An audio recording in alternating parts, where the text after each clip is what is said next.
Ako po si Romar, operator ng DTF dito sa branch ng Robinsons Place, Pangasinan. Nagamit po ito ng 7 araw na may total of 181 pieces po ng A4. Ito naman po ang printer head. Ang huling palit po nito ay noong last year, January. Ito naman po ang capping na may 80% good condition. Head clean.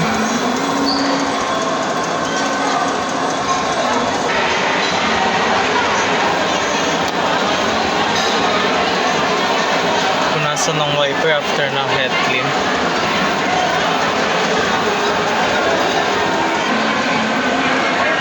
Nozzle test.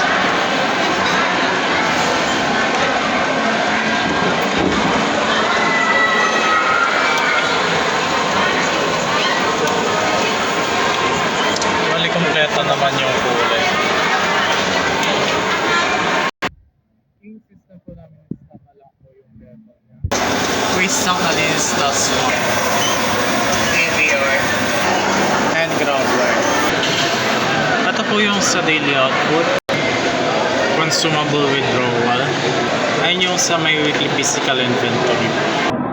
Daily checklist. Sila po maraming salamat.